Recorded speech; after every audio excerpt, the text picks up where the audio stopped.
Detective, maybe a drink is in order? Perhaps a drink is in order? Later, I mean. Now, you see, that worries me.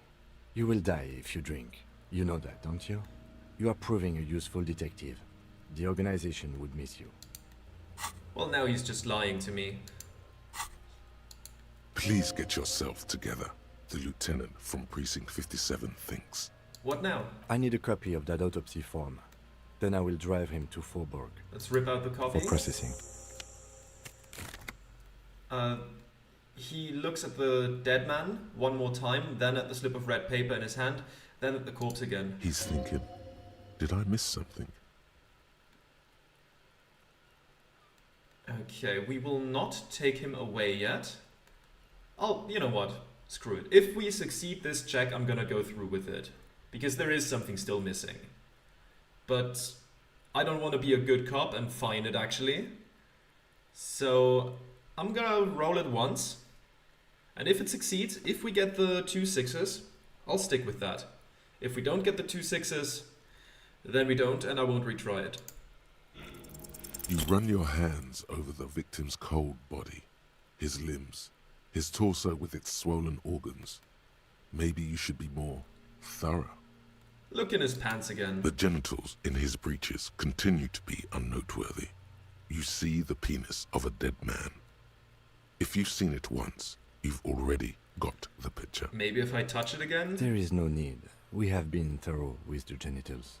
The lieutenant looks worried. Do you think we missed something? You can't shake the feeling that there are more secrets concealed in the flesh before you. Okay. I'm just gonna say I've got a gut feeling that there's more to this corpse. Okay, well, we are in livor mortis here. He is disintegrating. We need to refrigerate the body if we want to conduct another examination, and we need to do it fast. Okay, where do we find a fridge? Hey, wasn't there a giant ice bear sarcophagus below that building? He points towards the commercial area. Why, yes, there was. It was massive.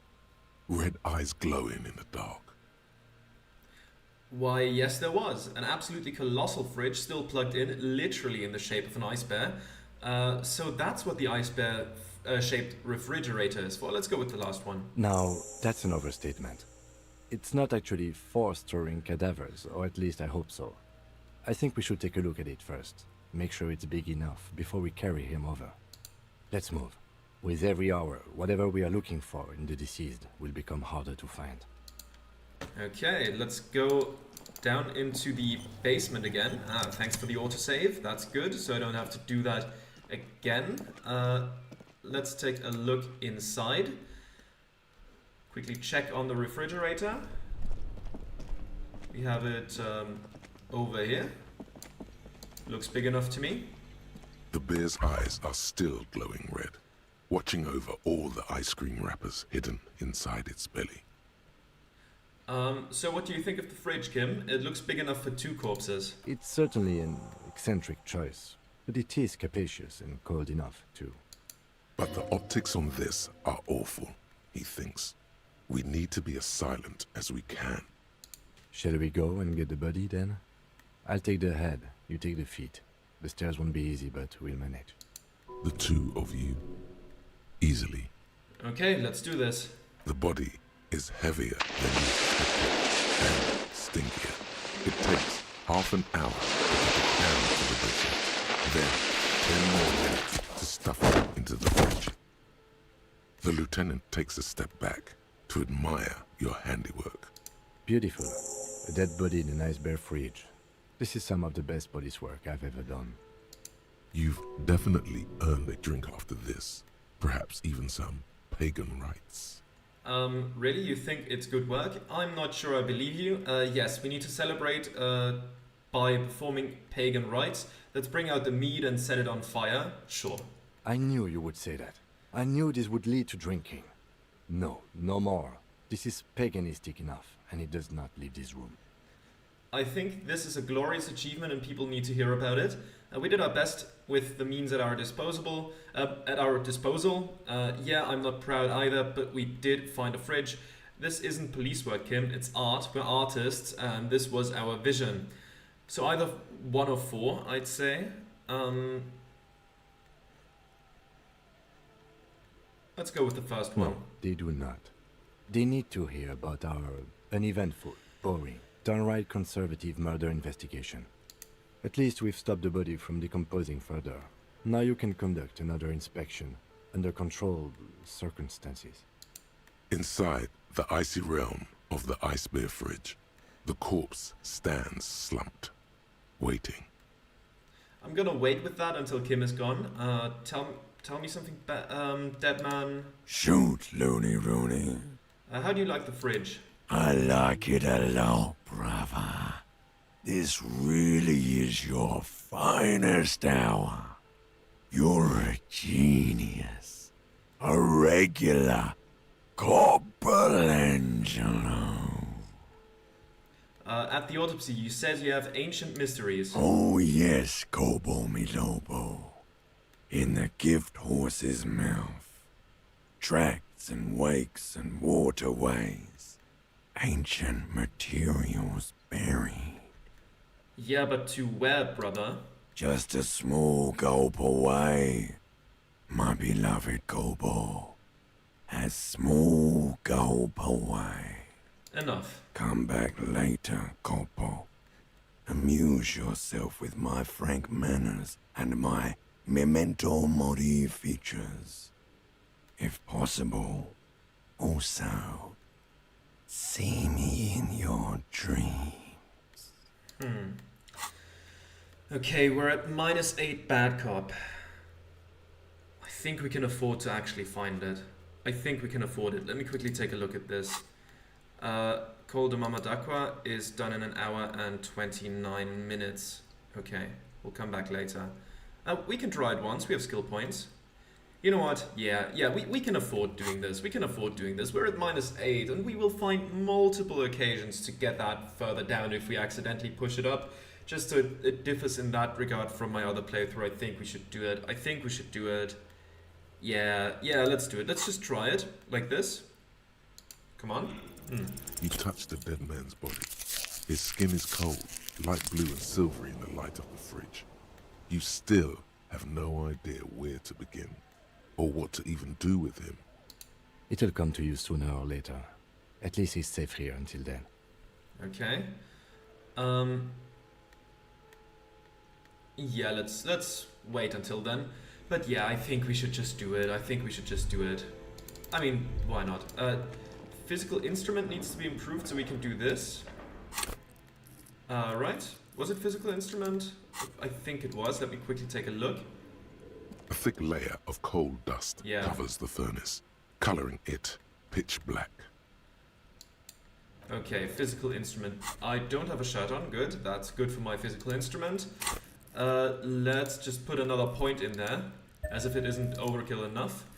But yeah, accept changes and A thick continue layer on. of coal dust covers the furnace, coloring it pitch black. Okay. All I'm asking for is not another critical failure. Okay? Something There we go. breaks loose in you. A mighty bellow echoes throughout the chimney's depths. The chatter of tiny voices above suddenly cease. Then,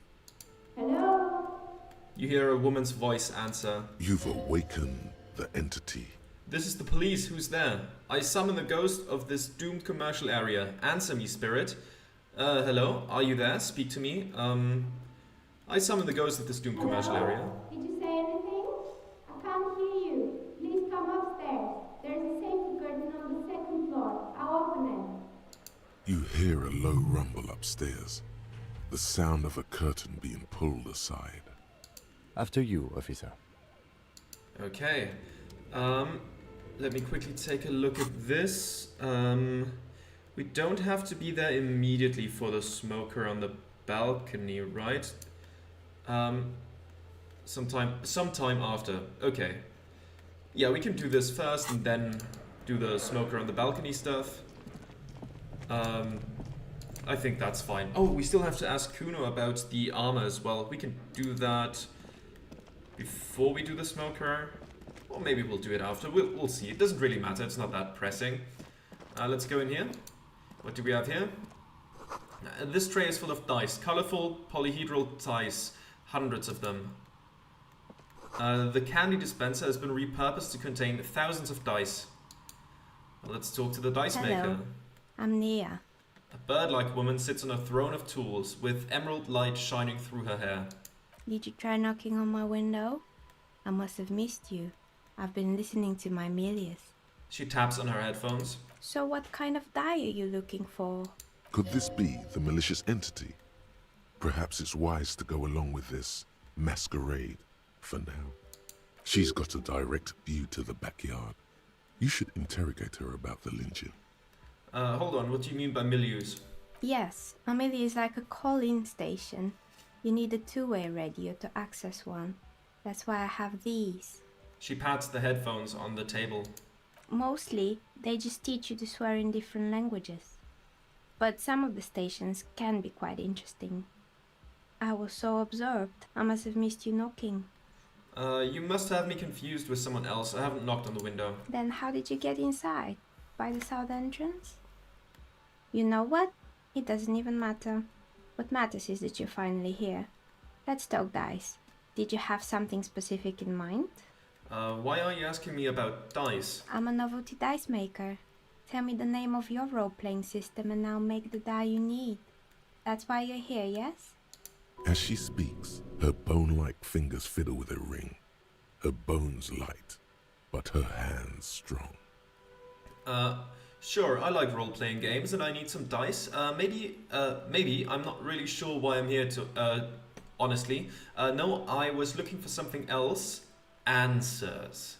I'm not interested in buying dice right now. I'm a police officer and I need to ask some questions. I don't know why I'm here. How strange. Well, if you're interested, my rate is 10 real per set.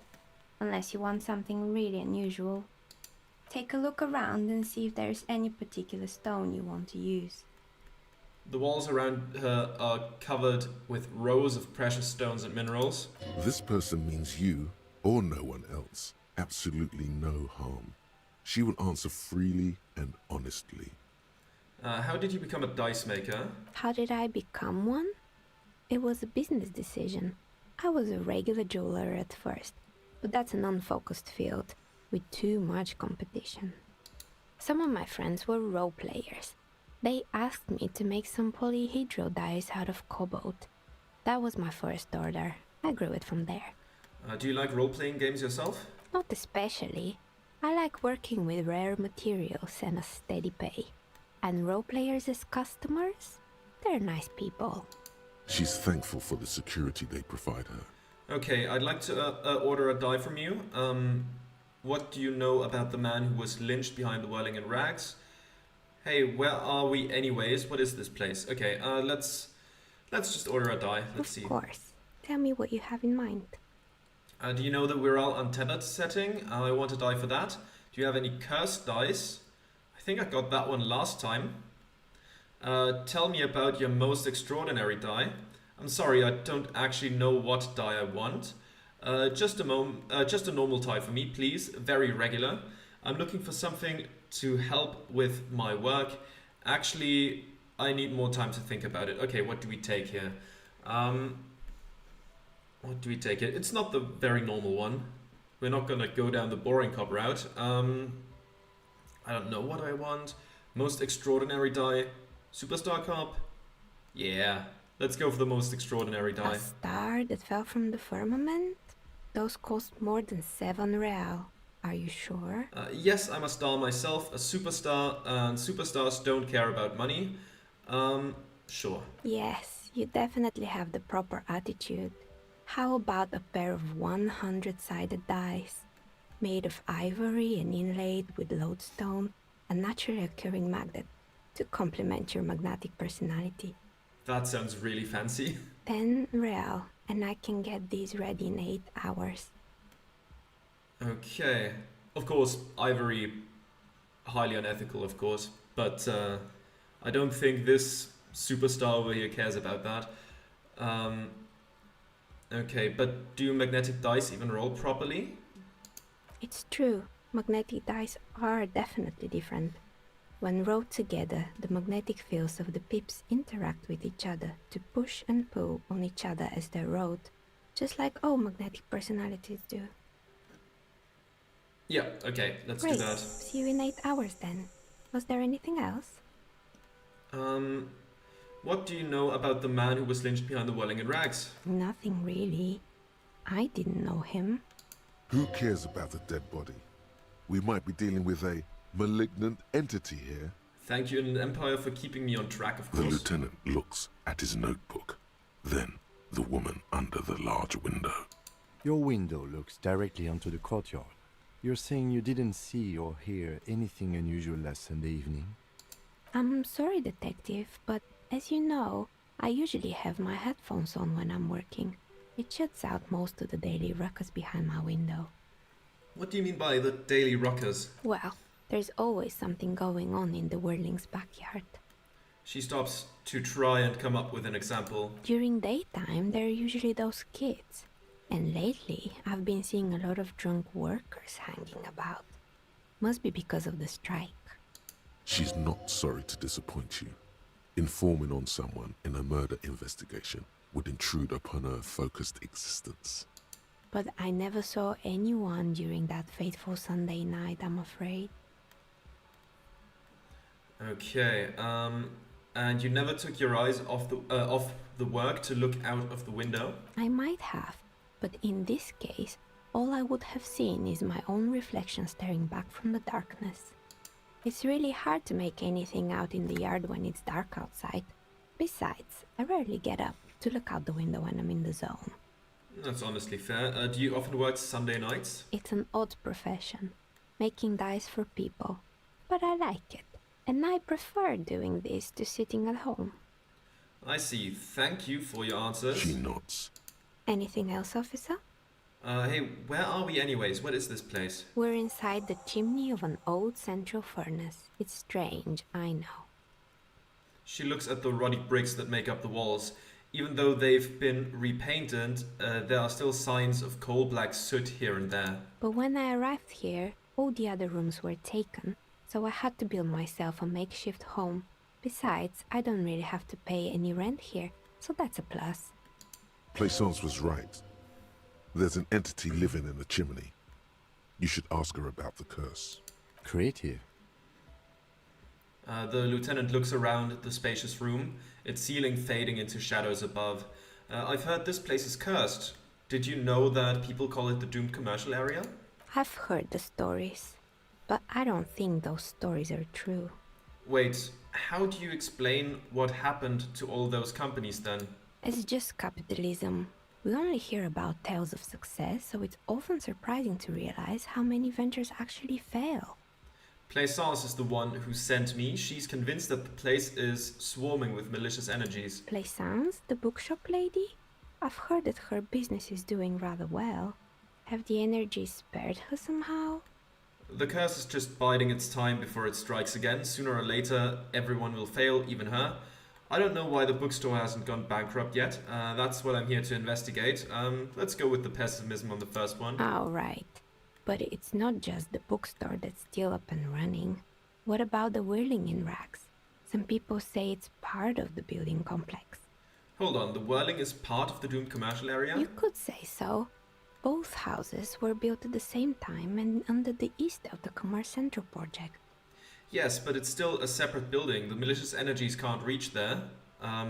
No, the Whirling isn't doing well either. Its waitress just took off and customers have troubles paying bills. You're right, the Whirling doesn't look like it's cursed. Let's go with the second one. And then there is me. She sighs, looking at her messy work table. All kinds of tools lie there scattered, from knives to carving files to wire cutters. I've been here for 14 years, selling novelty dice to role-playing enthusiasts. Not exactly a million-real business idea, yet somehow I've survived despite the talk of malicious energies. Strange, isn't it? It's because she's in cahoots with the demons. Plaisance thinks it's because you're the source of it, a malignant entity. It's because you're competent and dedicated to your craft. The curse doesn't affect people like you. The curse will get to you, have no doubt about it. It just doesn't care about earthly time frames. I'll be the first to admit there are many inconsistencies in this so-called curse. Let's go with the third one, because that's just the worst one to say, I think. Is that what you think, officer? That the curse is real? The jig is up. The she-demon knows you've uncovered her true identity. Time has come to face the source. Fear not, for the forces of the universe are supporting you in this psychic quest. I think it still might be you that's causing this, narrow your eyes very mysteriously. I'm starting to see that there is no curse, only business decisions and natural market fluctuations. Honestly, I'm still not sure. This world is a puzzling place. Let's go with the first one. So I'm the grand dragon in the cave. Might I ask what supports this claim? I yelled to summon the ghost of the doomed commercial area, and you were the one who answered. There is something ghostly about you, ethereal even. Squint your eyes suspiciously. You're the last man standing. You must be responsible. I don't have time for explanations, not amidst those visions I'm getting. Let's go with the second one. Ethereal? Thank you, but I think it's just the lighting. No, it's the troubled color of her energetic vibrations. No, I mean it. Your energetic vibrations are off. I sense tragedies in your past, darling. Of course you do. Show me a person in Martinez who doesn't have any tragedies in their past, and then we'll talk. If you ever find a way to explain all those inconsistencies in the curse, then let me know. She turns back to her work. Plaisance needs to hear about this. Perhaps if you combine your psychic energies, you will make sense of the situation. The bookstore closes starting 2100. You'll have to do that tomorrow. Okay. Shivers. 28%. Isn't that strong? Right, we can't look at our inventory right now. Let's leave for now. Take a look at this stuff, I mean. Do we have anything that boosts our shivers? Yes, something is boosting our shivers. It's the RCM patrol cloak. Let's remove that. Oh, this is minus half-light, not minus shivers. Let's still put it on. There we go. Oh, well, actually, no. No, half-light gives us some pretty bad impulses. Let's put this on instead. Okay, there we go. Let's try that again. It's you again. Are you looking for a die? 17%. You feel nothing. If anything, it's uncomfortably warm in here. Start taking off your clothes. You need to connect. Excuse me, what are you doing? The dice maker stares at you while you start to fuss with your pants. Officer! The lieutenant exclaims sharply. The zipper, it's stuck. Is it just me or is it hot in here? I'm trying to lower my body temperature. It's part of this special technique I have. Never mind, that was a terrible idea. The zipper, it's stuck. Oh no, not the zipper. She rolls over to the other end of her table with her chair, looking for something to grab from the toolbox. A tool to get the zipper open? It's part of this special technique I have. And what technique is that? She squints at you, a little astonished at what she's hearing. You still haven't gotten your zipper open. Okay, hear me out. Sometimes I get these feelings. Miss, I apologize for my colleague's behavior. He's still recovering from an unusual medical episode. Officer, this isn't how mature adults deal with their feelings. Now you feel something. The cold damp of shame washing over you. No, not like that. It's like I can feel the wind, or I don't know, the air pressure, and then the air tells me things. Can we please just forget this ever happened? You know what, let's not offer an explanation. Gladly. The dice maker turns away so that you can do up your pants. Do you know what happened to the other tenants? Everyone else is gone. More or less. Are you interested in anyone specific? There used to be a hair salon here, right? Yes, I think it was called Androgynous Orlando or something similar. They weren't a big hit around here. Turns out that working class men don't like genderless haircuts. They're scared of that word. You wouldn't like it either. The others would laugh at you. A bit of experimenting every now and then isn't bad. Conceptualization is of course correct here, but we're not gonna follow up on that because we're assholes. What's wrong with a bit of experimenting? The customers should have been more open